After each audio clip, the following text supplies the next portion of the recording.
চলুন শুরু করা যাক আজকের এপিসোড। যে কথা বলছিলাম, এই সব কিংবদন্তির ভিড়ে একজন আছে যার গল্প ঠিক অন্যদের মতো নয়, কারণ তার অস্তিত্ব শুধু লোককথায় সীমাবদ্ধ ছিল না।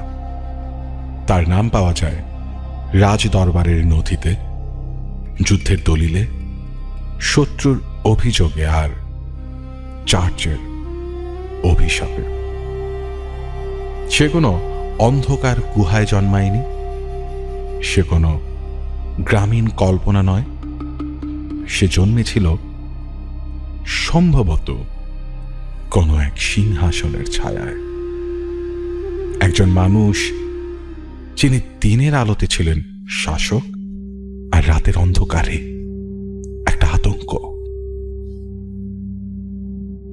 ইতিহাস তাকে মনে রেখেছে ভিন্ন নামে। কেউ বলেছে এক মহান যোদ্ধা, কেউ বলেছে নিষ্ঠুর, নির্দয়, রক্তপিপাসু। কিন্তু সাধারণ মানুষ আরেকটা নাম ফিস ফিস করে বলতো, রাতে দরজা বন্ধ করো, জানালা ঢেকে রাখো, কারণ সে ঘুমায় না। তার শত্রুরা শুধু মারা যেত না, তাদের দেহ সপ্তাহের পর সপ্তাহ পচত না। আর দুর্গের আশেপাশে রাতে কুকুর কাঁদত, পাখি উঠত না, আর মৃতদের কবর নিরাপদ থাকত না। চার্চ তাকেও অভিশাপ দিয়েছিল, ইতিহাস তাকে নায়ক বানাতে চেয়েছিল, আর লোককথা তাকে অমর করে ফেলেছিল। একটা প্রশ্ন আজও অমীমাংসিত, যদি সে শুধু মানুষ হয় তাহলে মৃত্যুর পরও কিভাবে সে বেঁচে থাকে? কেন শত শত বছর পরেও তার গল্পে রক্তের গন্ধ পাওয়া যায়?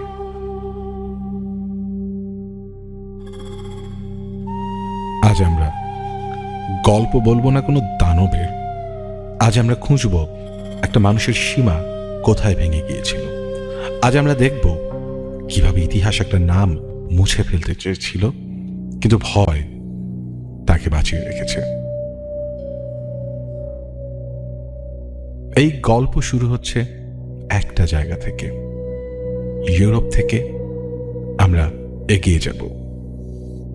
যে রাজার কথা বলা হচ্ছিল তার নাম ভ্ল্যাড। লোকে তাকে ড্রাকুলা নামেও চিনত। কিন্তু আমরা সরাসরি এখনই ভ্ল্যাডের গল্পে যাব না, বরঞ্চ আমরা ঘুরে আসি আরো অন্যান্য জায়গায়, যে জায়গাগুলোতে মানুষ সন্দেহ করত সেখানে ড্রাকুলা আছে, কোনো রক্ত পিপাসু আছে। এবং সেই সন্দেহ থেকে, সেই সন্দেহের ডালপালা এতই ছড়িয়ে পড়েছিল রাষ্ট্রীয়ভাবে, সরকারিভাবে, যে বিষয়ে তদন্ত হয় এবং কবরও খোঁড়া হয়। আমরা আস্তে আস্তে ঢুকব পৃথিবীর সেই ঘটনাগুলোতে। আমরা এখন যা বলতে চাচ্ছি তা নেহায়েত কোনো গল্প নয়, এমনকি এটা কোনো কিংবদন্তিও নয়। এগুলো পাওয়া গেছে সরকারি ফাইলে।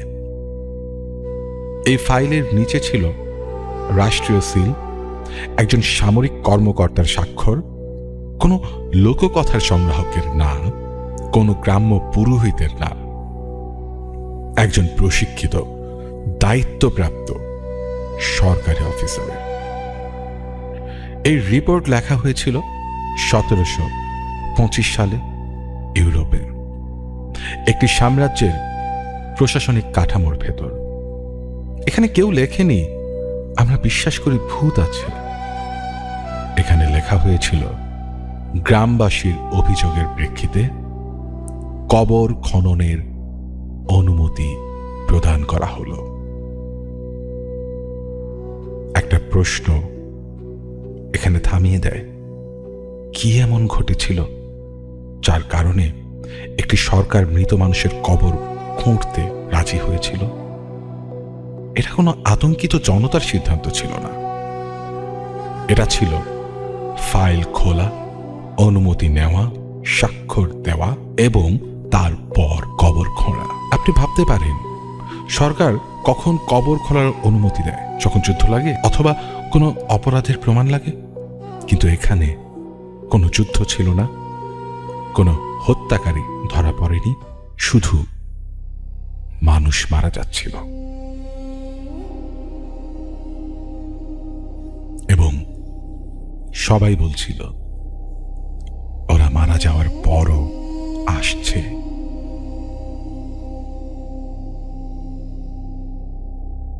এই মুহূর্তে ভয়টা কবরের ভেতরে নেই, ভয়টা এখানে, যখন প্রতিষ্ঠানগুলো যুক্তির খেলা ছেড়ে দেয়।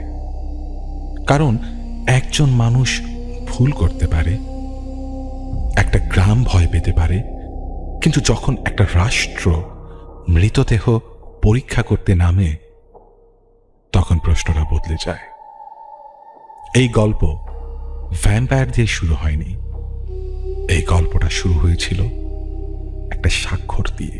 1725 সালে ইউরোপে তখন অন্ধকার যুগ ছিল না। সে সময়টাতে ইউরোপে ছিল ইউনিভার্সিটিজ, সেই সময়টা ছিল চিকিৎসা বিজ্ঞানের যুগ, আইন এবং ফাইলপত্রের যুগ। এই সময় ডাক্তাররা মানব দেহ কেটে পরীক্ষা করতেন, মিলিটারি অফিসাররা রিপোর্ট লিখতেন, প্রশাসন মুখের কথায় কাজ করত না, সবকিছু চলতো কাগজে। যে জায়গার কথা আমরা বলছি সেটা কোনো জঙ্গল না, সেটা ছিল অস্ট্রিয়ান সাম্রাজ্যের অধিভুক্ত একটা এলাকা। সেখানে ছিল চার্চ, প্রশাসনিক অফিস, সামরিক উপস্থিতি এবং চিকিৎসক। অর্থাৎ যদি কেউ বলে ওরা কুসংস্কারাচ্ছন্ন ছিল, তাহলে প্রশ্ন আসে কেন ডাক্তার রিপোর্ট লিখেছিল, কেন মিলিটারি সিল লাগানো হয়েছিল? এই সময় ইউরোপে একটা বিষয় খুব গুরুত্বপূর্ণ ছিল, মৃত্যুর কারণ নির্ধারণ।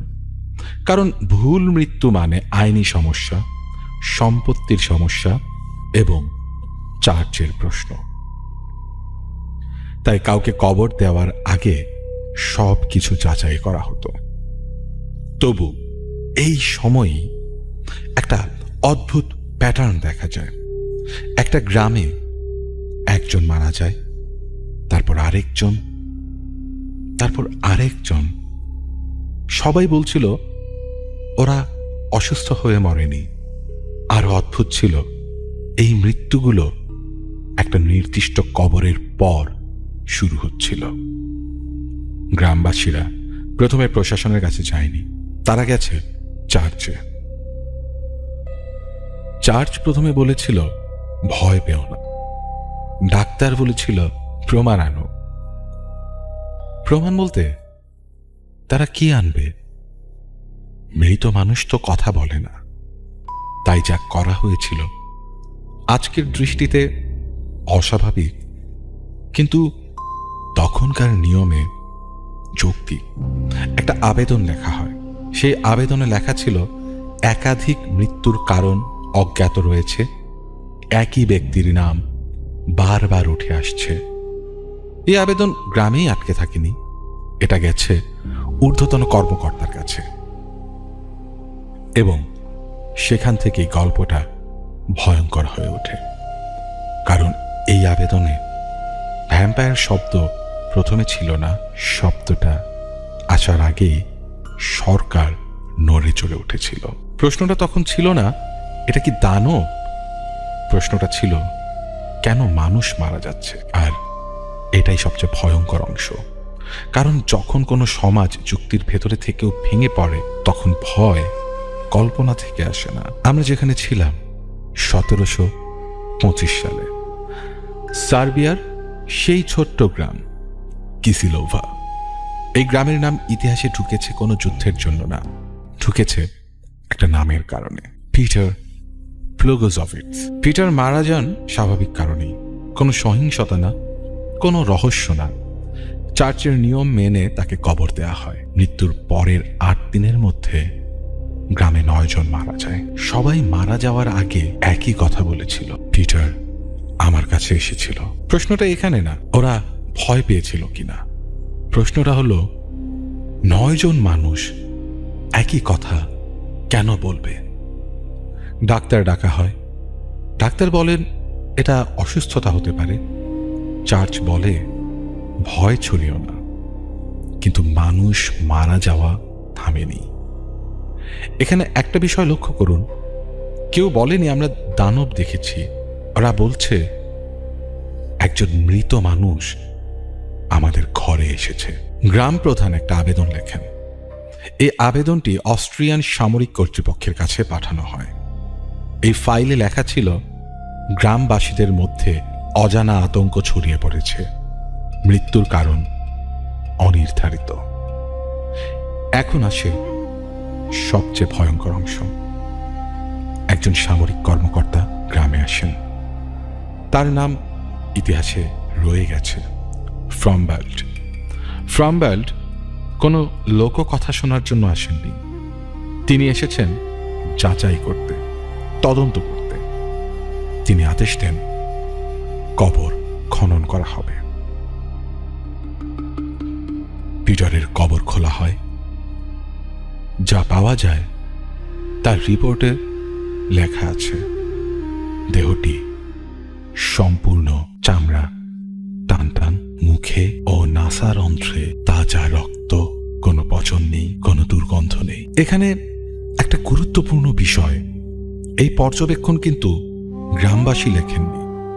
এটা লিখেছে একজন সরকারি কর্মকর্তা। ফ্রমবাল্ড তার রিপোর্টে আরেকটি লাইন যোগ করে, দেহের মুখ খোলা হলে রক্ত প্রবাহিত হয়। এই মুহূর্তে ভয়টা আর কুসংস্কার না, ভয়টা হলো কেন একজন প্রশিক্ষিত অফিসার এমন কিছু লিখবে। এরপর যা ঘটে তা ছিল চূড়ান্ত।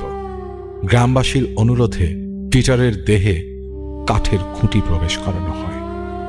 রিপোর্টে লেখা, এই সময় দেহ থেকে প্রচুর রক্ত নির্গত হয়। এরপর দেহ পুড়িয়ে ফেলা হয়। এই ঘটনার পর গ্রামে আর কেউ মারা যায়নি। এই কেসটি এখানেই শেষ হতে পারত। একটা অদ্ভুত ঘটনা, একটা ভুল ব্যাখ্যা। কিন্তু এই রিপোর্ট ভিয়েনা পাঠানো হয় এবং সেখান থেকে আরেকটি রিপোর্ট আসে, আরেকটি গ্রাম, আরেকটি নাম। এবং তখনই সরকার বুঝতে পারে এটা কোনো একক ঘটনা নয়। 1726 সাল, পিটার প্লোগোজোভিৎসের ঘটনার 1 বছরেরও কম সময় পার হয়েছে। অন্য একটি গ্রাম, ভিন্ন জায়গা, কিন্তু প্রশাসনিক কাঠামো একই। গ্রামের নাম মেডভেজা। আর যে নামটা এবার সামনে আসে, আর্নল্ড পাউলে।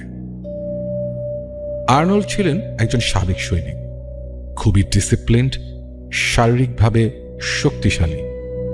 গ্রামবাসীর ভাষায় অস্বাভাবিক কিছু ছিল না তার মধ্যে। আর্নল্ড মারা যান একটা দুর্ঘটনায়, ঘোড়ার আঘাতে। সবকিছু খুবই সাধারণ। মৃত্যুর কয়েক সপ্তাহ পর গ্রামে অদ্ভুত অসুস্থতা শুরু হয়। মানুষ মারা যায়, একজন নয়, 2 জন নয়, একটার পর একটা। এবং প্রত্যেকেই মৃত্যুর আগে একই অভিযোগ তোলে, আর্নল্ড আমাদের গলায় চেপেছিল। এবারের ঘটনাগুলোতে ইন্টারেস্টিং ব্যাপার ছিল, এই অভিযোগগুলো একই রাতে হয়নি। এগুলো এসেছে ভিন্ন ভিন্ন দিনে, ভিন্ন ভিন্ন মানুষের মুখ থেকে। ডাক্তার ডাকা হয়, চার্চে জানানো হয়, প্রশাসনকে ইনফর্ম করা হয়। এবং এবার সরকার শুধু শোনেনি, তারা তদন্তও শুরু করে। একটা পূর্ণাঙ্গ মেডিকেল কমিশন গঠন করা হয়।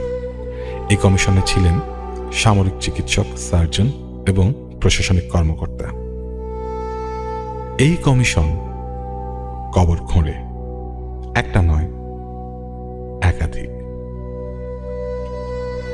আর্নল্ড পাউলের কবর যখন খোঁড়া হয়, রিপোর্টে লেখা হয় দেহটি অস্বাভাবিকভাবে সংরক্ষিত, চামড়া নষ্ট হয়নি, চোখ বসে যায়নি, মুখে রক্তের দাগ। কিন্তু এখানেই শেষ না। যারা আর্নল্ডের মৃত্যুর পর মারা গিয়েছিল তাদের কবরও খোঁড়া হয়, এবং কমিশন একটা অদ্ভুত জিনিস লক্ষ্য করে। যাদের মৃত্যু ঘটেছে তাদের অনেকের দেহেও একই লক্ষণ দেখা যায়। এখানে ভয়ঙ্কর ব্যাপার এটা না যে একটা মৃত মানুষ ফিরে এসেছে, ভয়টা হলো এই মৃত্যুটা ছড়াচ্ছে। কমিশন রিপোর্টে প্রথমবারের মতো একটি শব্দ লেখা হয়, ভ্যাম্পায়ার। এই শব্দটি গল্পের জন্য লেখা হয়নি, এই শব্দটি লেখা হয়েছে একটি মেডিকেল রিপোর্টে। এই রিপোর্ট ভিয়েনায় পাঠানো হয়, সাম্রাজ্যের কেন্দ্র। সেখান থেকে নির্দেশ আছে এ ধরনের সব কেস ফাইল করতে হবে। এই নির্দেশের পর আর কোনো গ্রাম একাই সিদ্ধান্ত নেয়নি, সবকিছু পরিণত হয় একটা প্রসেসে। কবর খোঁড়া হয়, দেহ পরীক্ষা করা হয়, রিপোর্ট লেখা হয়, সিল মারা হয়। ভয় এখানে আর কোনো লোককথা না, ভয় এখানে ফাইল নম্বর পেয়েছে। এই মুহূর্তে একটা প্রশ্ন জন্ম নেয়, যদি এটা কুসংস্কার হয় তাহলে কেন ডাক্তাররা একমত হলো? যদি এটা সবারই কোনো ভ্রম হয় তাহলে কেন প্রতিবার একই লক্ষণ দেখা গেল? এবার একটু থামুন।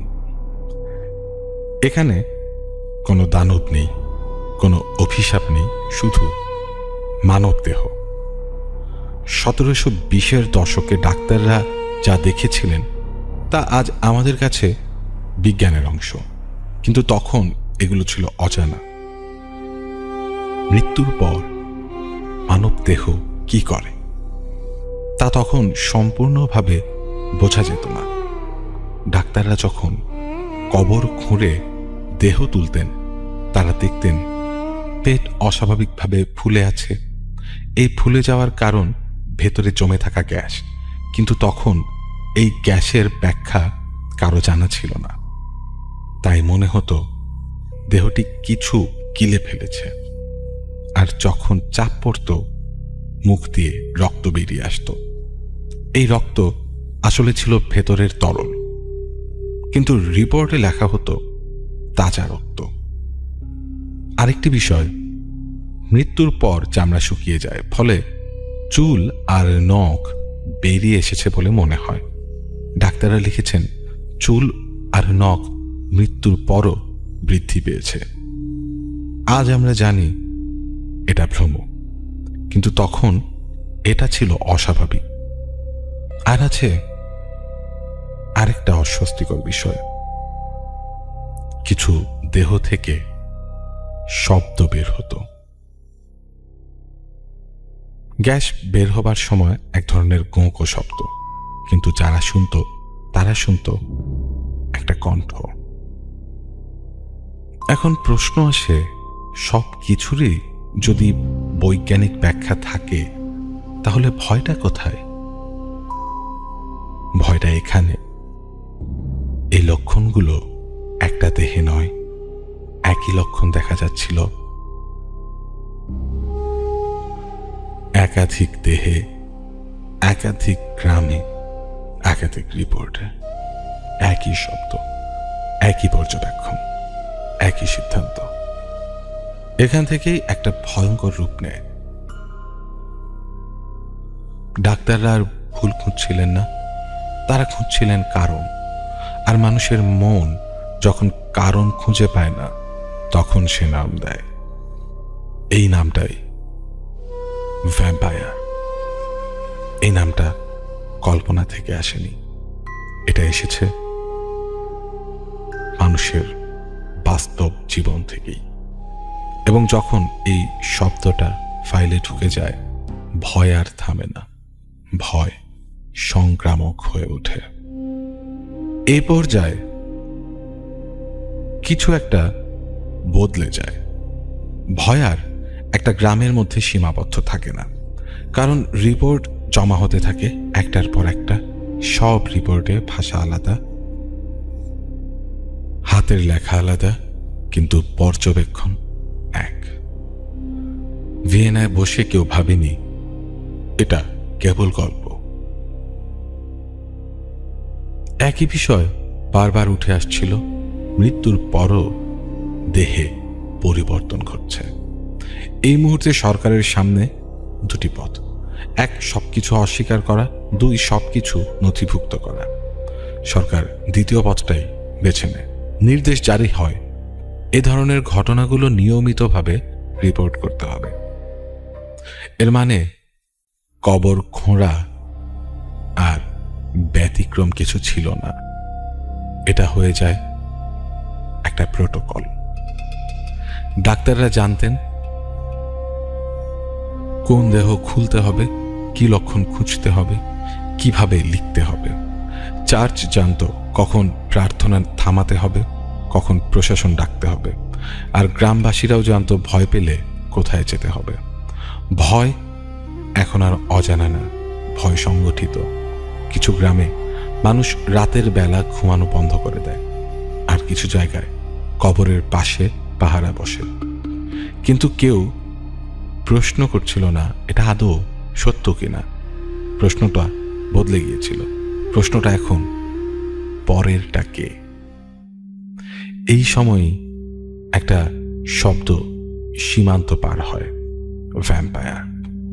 এই শব্দটা লোককথা হিসেবে নয়, ঢুকে পড়ে জার্মান ভাষায়, ফরাসি ভাষায়, ইংরেজি লেখায়। সব জায়গায় একই উৎস, সরকারি রিপোর্ট। কেউ গল্প বানাচ্ছিল না, গল্প নিজে নিজেই লিখে যাচ্ছিল। এবং এই গল্পের একটা মুখ দরকার, একটা নাম, একটা চেহারা। সেই মুখ ইতিহাসে আগেই ছিল। আমরা আস্তে আস্তে ঢুকব একজন বাস্তব মানুষের জীবনে, যিনি দানব না হয়েও দানবের প্রতীক হয়ে ওঠেন। তবে তার ঘটনায় যাবার আগে আমরা আরো কয়েকটা এরকম ইনসিডেন্টসের কথা আজকে আমাদের এই অলৌকিকে নিয়ে আসছি। যে ভয়টা চারপাশে ছড়িয়ে পড়ছিল, সেই ভয়টা আরো পরেও আরো অন্যান্য অনেক বৈশ্বিক কারণের ভেতর দিয়ে ডালপালা গজিয়েছে। এবং এরকম ফাইল আরো অনেক হয়েছে, এরকম রিপোর্ট আরো হয়েছে। 1700 থেকে 1800 এর 1800 শুরুর দিকে, যখন টিউবারকুলোসিসে অনেক অনেক মানুষ মারা যাচ্ছে, সেই সময়কার কথা। ইউরোপ থেকে 1000 মাইল দূরে কোনো রাজপ্রাসাদ নেই, কোনো সাম্রাজ্য নেই, আছে শুধু বরফ আর বরফ। কয়েকটা কাঠের ঘর, আর এমন এক রোগ ধীরে ধীরে পরিবারগুলোকে খেয়ে ফেলছে। নিউ ইংল্যান্ড, 1800 শতকের শেষ ভাগ, 19 শতকের শুরু। লোকেরা বলতো কনজাম্পশন, কারণ এই রোগ মানুষকে একেবারে খেয়ে ফেলত। ওজন কমত, কাশি বাড়ত, রাতে জ্বর আসত, আর শেষে শ্বাস থেমে যেত। আজ আমরা জানি এটা ছিল টিউবারকুলোসিস, কিন্তু তখন কেউ জানতো না একটার পর একটা মানুষ কেন মারা যাচ্ছে। একটা পরিবারে প্রথমে মারা যায় একজন, তারপর আরেকজন। আর আশ্চর্যের বিষয়, প্রথম যে মারা গেছে তার মৃত্যুর পরই যেন বাকিদের অবস্থা খারাপ হতে শুরু করে। গ্রামে ফিসফাস ছড়ায়, ও ফিরে আসছে। আমাদের যে সকল ফিকশন বা যে সকল গল্প উপন্যাস করে উঠেছে সেই সময়কে প্রেক্ষাপটকে কেন্দ্র করে, সেখানে কিন্তু আমরা জানি যে আমাদের এখানেও কিন্তু ওলা বিবি এবং আরো এরকম নাম প্রচলিত ছিল সেই সমস্ত রোগগুলিকে কেন্দ্র করে। তো আমরা যেখানে ছিলাম, লোকেরা বিশ্বাস করতে শুরু করলো মৃতরা জীবিতদের জীবন শুষে নিচ্ছে। রাতে যখন কাশির শব্দ শোনা যায়, যখন ঘরে বাতি নিভে যায়, তখন মনে হতো কেউ একজন দাঁড়িয়ে আছে দরজার পাশে।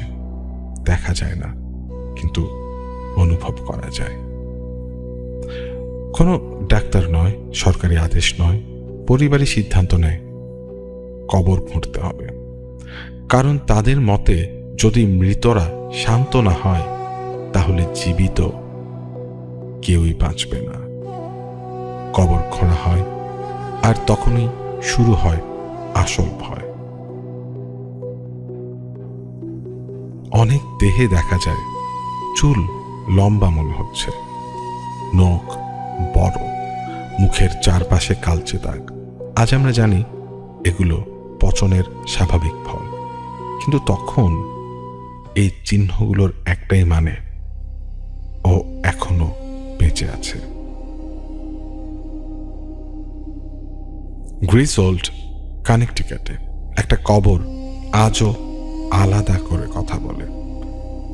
শুধু হাড়, কিন্তু হাড়গুলো সাজানো ছিল খুলি আর উরুর হাড় দিয়ে একটা স্কাল অ্যান্ড ক্রস বোনস চিহ্ন। কোনো জলদস্যুর গল্প নয়, এটা ছিল একটা সতর্কতা। এই মানুষটাকে নিরাপদ করতে হয়েছিল। পরে পরীক্ষায় জানা যায় এই ব্যক্তি সম্ভবত টিউবারকিউলোসিসে মারা গিয়েছিল, কিন্তু তার পরিবার, তারা নিশ্চিত ছিল ও বেঁচে থেকে তাদের মারছে। এখানে ভ্যাম্পায়ার কোনো দানব ছিল না। ভ্যাম্পায়ার ছিল একটা ব্যাখ্যা, একটা শেষ চেষ্টা, একটা অসহায় সিদ্ধান্ত। 1892 সাল, রোড আইল্যান্ডের এক ছোট্ট শহর এক্সেটার। এই সময়টায় বিজ্ঞান অনেক দূর এগিয়ে গিয়েছে। ডাক্তার আছে, রোগের নাম জানা, কিন্তু ভয় এখনো ঠিক ততটাই শক্তিশালী। ব্রাউন পরিবার তাদের পরিবারে একটার পর একটা মানুষ হারাচ্ছিল। মা, মেয়ে, তারপর আরেক মেয়ে। শেষে অসুস্থ হয়ে পড়ে এডউইন ব্রাউন। গ্রামের লোকেরা ফিস ফিস করে বলে এটা স্বাভাবিক না। কেউ একজন প্রস্তাব দেয় মৃতদের একজন এখনো জীবিতদের শক্তি নিচ্ছে। আর আশ্চর্য ব্যাপার হলো এই প্রস্তাবটা পুরোপুরি বাতিল করা হয়নি। 1892 সালের 17 মার্চ কবর খোঁড়া হয়। 3টি কবর খোঁড়া হয়। দুজনের দেহ পুরোপুরি পচে গেছে, কিন্তু তৃতীয়টি, মার্সি লেনা ব্রাউন, সে মারা গিয়েছিল শীতকালে। বরফে ঢাকা কবর, তার দেহ অন্যদের তুলনায় ভালোভাবে সংরক্ষিত। গ্রামবাসীদের কাছে এই একটা ব্যাপারই যথেষ্ট ছিল। তার হৃৎপিণ্ডে জমাট বাঁধা রক্ত পাওয়া যায়। আজ আমরা জানি এটা স্বাভাবিক, কিন্তু তখন এই দৃশ্যটা ছিল চূড়ান্ত প্রমাণ। মার্সির হৃৎপিণ্ড আর লিভার একটা পাথরের ওপর পুড়িয়ে ফেলা হয়, ছাই বানানো হয়, আর সেই ছাই মিশিয়ে দেওয়া হয় পানিতে। ওই পানিটাই এডউইনকে খাওয়ানো হয় ওষুধ হিসেবে। এডুইন ব্রাউন 2 মাসের মধ্যে মারা যায়। ভ্যাম্পায়ার মরেছিল কিনা কেউ জানে না, কিন্তু নিশ্চিতভাবে বলা যায় এই গল্পে কেউ বাঁচেনি। মার্সি ব্রাউন ছিল শেষ দিকের এক ঘটনা। এরপর বিজ্ঞান জিতে যায়। ইউরোপে যখন মানুষ ভ্যাম্পায়ারের কথা বলতো, এই বাংলার মানুষ তখন ভয় পেত আরেকটা নাম শুনে, যে নামটার কথাই একটু আগে বলছিলাম, ওলা বিবি। সে কোনো দাঁত বের করা দানব না, সে কোনো কফিন থেকে উঠে আসা মৃতদেহও না, সে আসতো রোগ হয়ে। চর হাওর নদীর ধারে গ্রামগুলোতে হঠাৎ করে একটার পর একটা মানুষ অসুস্থ হতো। জ্বর, গায়ে ফোসকা, শরীর পুড়ে যাওয়ার মতো যন্ত্রণা। আজ আমরা জানি এটা ছিল স্মল পক্স বা কলেরার মতো রোগ, কিন্তু তখন বলা হতো ওলা বিবি গ্রামে ঢুকেছে। আর ভয়টা শুরু হতো রাত নামলে। লোকেরা বিশ্বাস করত ওলা বিবি রাতে হাঁটে। সে দরজায় কড়া নাড়ে না, সে জানলা দিয়ে ঢোকে না, সে ঢোকে হাওয়ার সাথে। যে ঘরে সে ঢোকে সেখানে পরদিন কেউ না কেউ পড়ে যায়। গ্রামের মানুষ দরজার সামনে রেখে দিত চাল, কলা, লাল কাপড়, প্রদীপ, কারণ বিশ্বাস ছিল যদি খুশি থাকে কাউকে নেবে না। কিছু গ্রামে বলা হতো যদি কেউ তার নামে কথা বলে ফেলে তাহলে সে রেগে যায়। তাই বলা হতো না যে ওলা বিবি এসেছে, বলা হতো মেহমান এসেছে। এই ভয়টা ছিল নীরব, কেউ চিৎকার করত না, কেউ দৌড়াতো না, সবাই অপেক্ষা করত কার পালা। ওলা বিবি একা ছিল না, বাংলার গ্রামগুলোতে ভয়ের আলাদা আলাদা নাম ছিল। যেমন শীতলা মাতা। শীতলা, যার নামেই আছে শীতলতা, সে রোগ দিত, আবার তাকেই শান্ত করতে হতো। আরেকটা ছিল ডাইনি। যখন কোনো শিশু মারা যেত কারণ ছাড়া, গ্রাম বলতো ডাইনি লেগেছে, আর তখন ভয়টা মানুষ থেকে মানুষের দিকে ঘুরে যেত। সুন্দরবনের দিকে এরকম আরেকটা নাম ছিল বনবিবি। সুন্দরবনের মানুষ জানে বন সব ভয় খারাপভাবে নিয়ে আসে না, বনবিবি রক্ষা করে। কিন্তু যদি নিয়ম ভাঙে কেউ, বন কাউকে ছাড়ে না। আমাদের এই অঞ্চলের গল্পগুলোতে কেউ কফিন ভাঙে না, কেউ দাঁত দেখায় না, কিন্তু মানুষ মারে, পরিবার ভাঙে। কারণ ভয় সবসময় রক্ত চায় না, কখনো কখনো ভয় শুধু অপেক্ষা করে। এখানে একটা খুবই ইন্টারেস্টিং ব্যাপার হলো, ইউরোপে যখন মানুষ বলতো the dead are feeding on the living, এই বাংলায় মানুষ বলতো ওলা বিবি গ্রামে ঢুকেছে, মেহমান এসেছে। নাম আলাদা, ভাষা আলাদা, কিন্তু ভয় ছিল এক। সার্বিয়ায় একজন মারা গেল, তারপর আরেকজন। গ্রাম বলল ভ্যাম্পায়ার। আর বাংলায় এক ঘরে জ্বর, পরের ঘরে ফোসকা, তারপর কাশি আর নীরবতা। গ্রাম বলল ওলা বিবি। দুই জায়গাতেই প্রশ্নটা ছিল কেন থামছে না। ইউরোপে মানুষ কবর খুঁড়ল, কারণ বিশ্বাস ছিল যদি মৃত শান্ত না হয় জীবিত মরবে। বাংলায় মানুষ কিন্তু কবর খুঁড়ল না, কিন্তু দরজার সামনে রেখে দিল চাল, কলা, লাল কাপড়, কারণ বিশ্বাস ছিল যদি বিবি খুশি থাকে কাউকে নেবে না। একটা সমাজ লড়ল লোহার শলাকা দিয়ে, আরেকটা সমাজ লড়ল প্রদীপ আর প্রার্থনা দিয়ে। কিন্তু উদ্দেশ্য একটাই, আর যেন কেউ না মরে। ইউরোপে কবর খুলে দেখা হলো দেহ পচেনি, মুখে রক্ত। মানুষ বলল প্রমাণ। বাংলায় একজন রাতে সুস্থ, সকালে জ্বরে অচেতন মানুষ বলল ও এসেছে। আজ আমরা জানি একটা ছিল ডিকম্পোজিশন আর একটা ছিল ইনফেকশন, কিন্তু তখন দুটোই ছিল অজানা। আর অজানার নাম দিলেই ভয় জন্ম নেয়।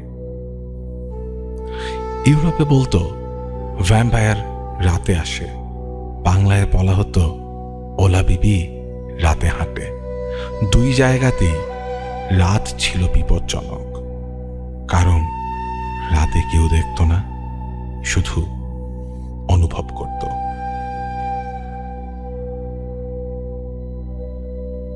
ইউরোপে ডাক্তার এসেছিল, মিলিটারি রিপোর্ট লিখেছিল, তবুও হৃৎপিণ্ড পড়ানো বন্ধ হয়নি।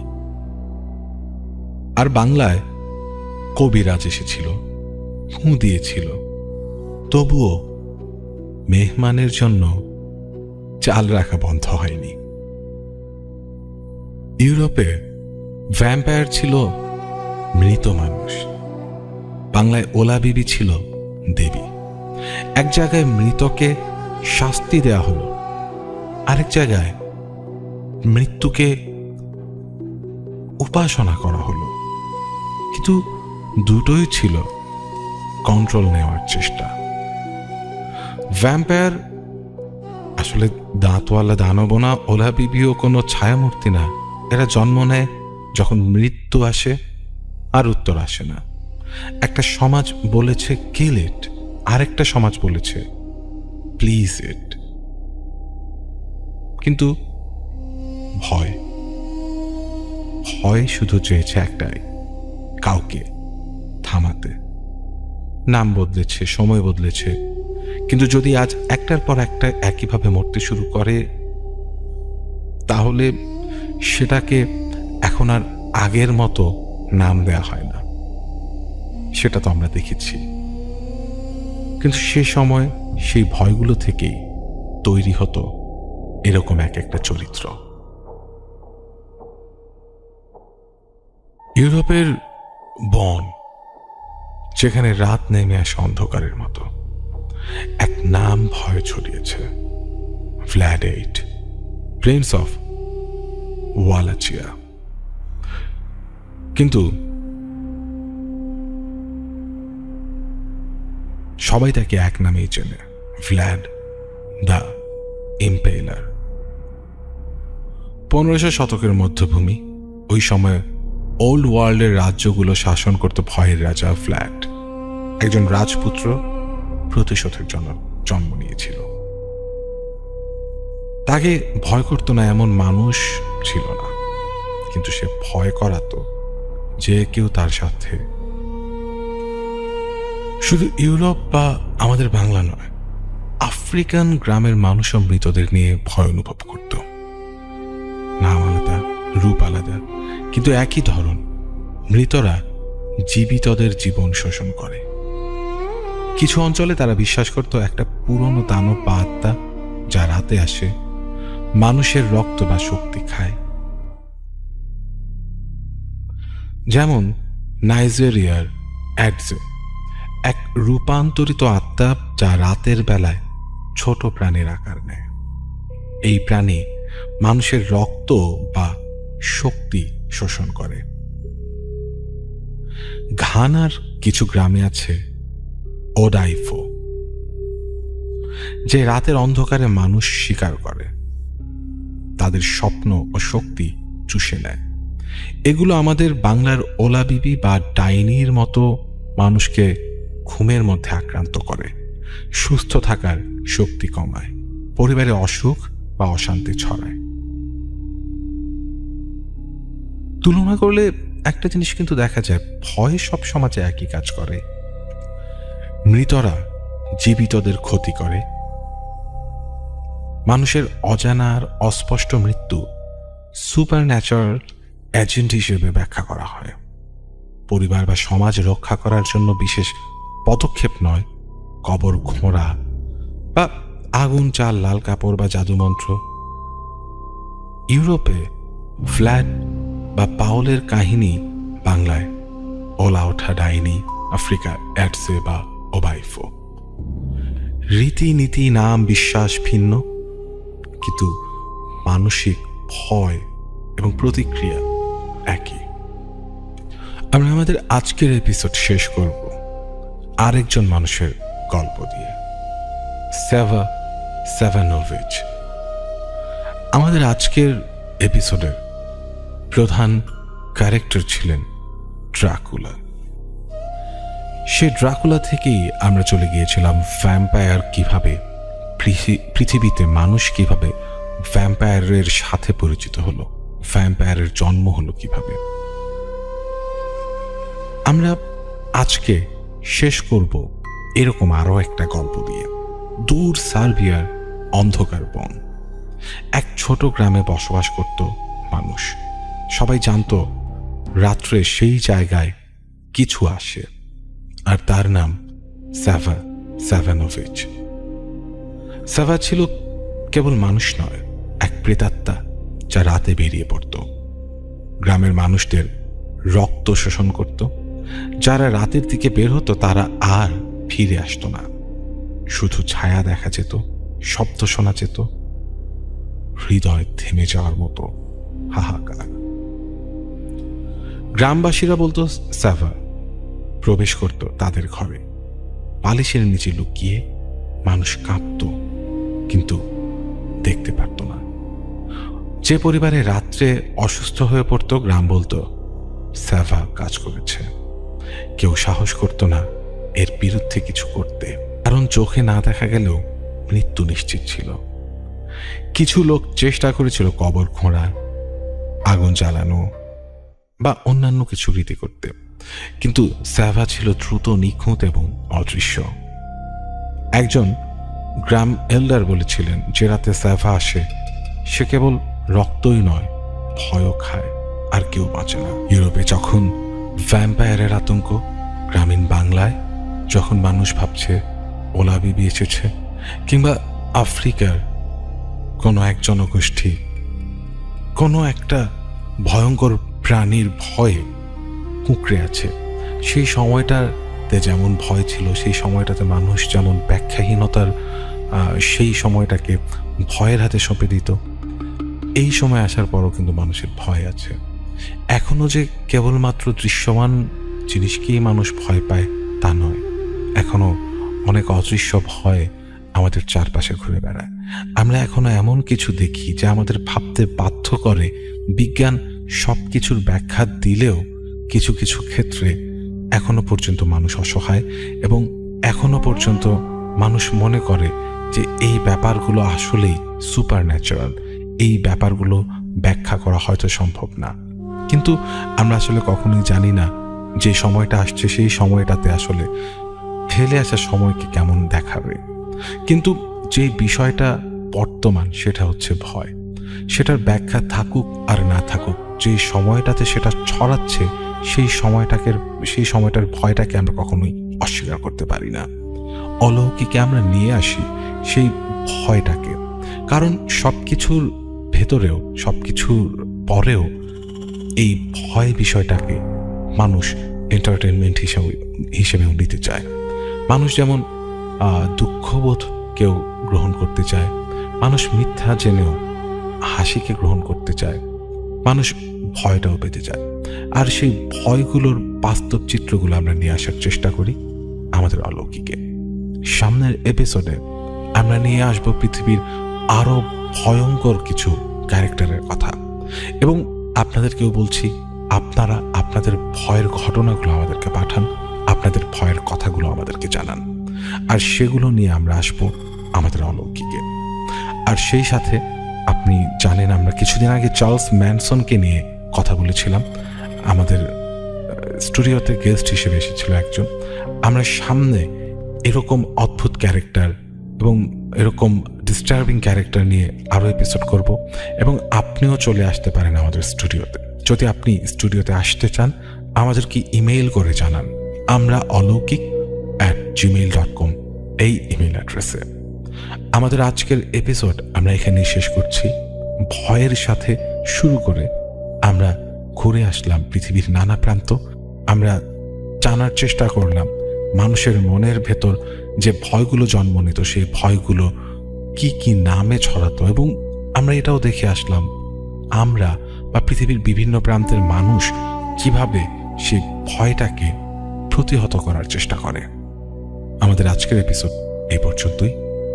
স্থানীয় পর্যায়ে প্রায় সময়ই পাশের এলাকার ছেলেরা আমাকে ভাড়া করে নিয়ে যেত, তবে সেটা ইউনিয়নের মধ্যে। 6-8-2003 আমি তখন অষ্টম শ্রেণীতে পড়াশোনা করি। পড়াশোনায় মনোযোগ একেবারেই কম। প্রেমটা ছিল ব্যাট বলের সাথে, পড়াশোনা কখনোই করতাম না। শুধুমাত্র নামেই ছিলাম ছাত্র, বাস্তবে নয়। সারাক্ষণ ক্রিকেট খেলা নিয়ে ব্যস্ত থাকতাম। এর জন্য মা, বাবা, বড় ভাই কিছু না বললেও মেজো ভাই আমাকে অনেক শাসন করত। আমি যখন একা থাকতাম তখন সে আমাকে অনেক বেশি পেটাতো, অনেক সময় অজ্ঞান হওয়ারও নজির আছে। যা হোক, এসব কথা বলতে চাচ্ছি না, তবে একটা কথা না বললেই নয়, আমি ছিলাম অত্যন্ত সাহসী, যা এলাকার সকলেই কম বেশি অবগত ছিল। আসলে ভয় শব্দটা আমার ব্যক্তিগত ডিকশনারিতে ছিল না। একদিন রাতে আমার ঘরে হঠাৎ ঠক ঠক শব্দ। তখন 10টা। যেহেতু আমার বাসা প্রত্যন্ত এক গ্রামে, তাই বিদ্যুৎ তখন আমাদের গ্রাম পর্যন্ত পৌঁছয়নি। হ্যারিকেন ছিল আমাদের আলো পাওয়ার প্রধান উপায়। আমি হ্যারিকেনের পাওয়ার বাড়িয়ে দিলাম এবং দরজার কাছে গিয়ে দরজা খুললাম।